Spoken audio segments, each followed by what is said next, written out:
kotse ni Daniel ilang gabi nang paikot-ikot sa bahay ni Catherine. Tara at pag-usapan natin yan. Pero bago ang lahat, kung di ka pa nakasubscribe sa ating channel ay huwag kalimutan mag-subscribe para lagi kang updated sa latest chika. Totoo kaya ang kumakalat na chika na ilang araw na umanong nagpupunta si Daniel Padilla sa isang subdivision kung saan nakatira ang ex-girlfriend niyang si Catherine Bernardo? May balita kasi na patuloy na gumagawa ng paraan si DJ para magkausap uli sila ng masinsinan ni Kat dahil sa kagustuhan umano nitong magkabalikan sila. Ayon sa veteran showbiz columnist at radio online host na si Nanay Christy Furman, may nakapagkwento rin sa kanya ng tungkol sa pagpunta-punta ni Daniel sa bahay ni Catherine.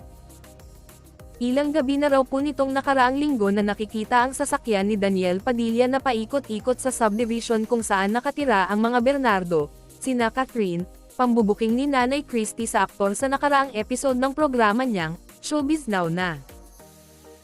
Revelasyon pa ni Nanay Christy, ang balita pa, humahanap talaga ng tao na makakapagtulay para sa kanila ni Catherine.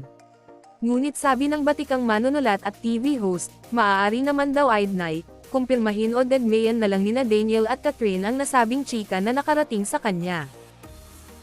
Hindi ito ang unang pagkakataon na nabalitang patuloy pa ring sinusuyo ni Daniel si Catherine matapos ang kanilang breakup. Kasunod nito ang balitang personal na pinuntahan ng aktor si Catherine sa dressing room nito sa ginanap na Christmas special ng ABS-CBN last December. Kumalat pa nga ang isang video clip at mga litrato kung saan makikita ang paghalik ni Daniel sa noo ni Catherine. At in fairness, hanggang ngayon, kahit matagal na silang hiwalay ni Catherine, ay hindi pa rin dinidelete ni Daniel ang mga sweet photos nila together sa Instagram.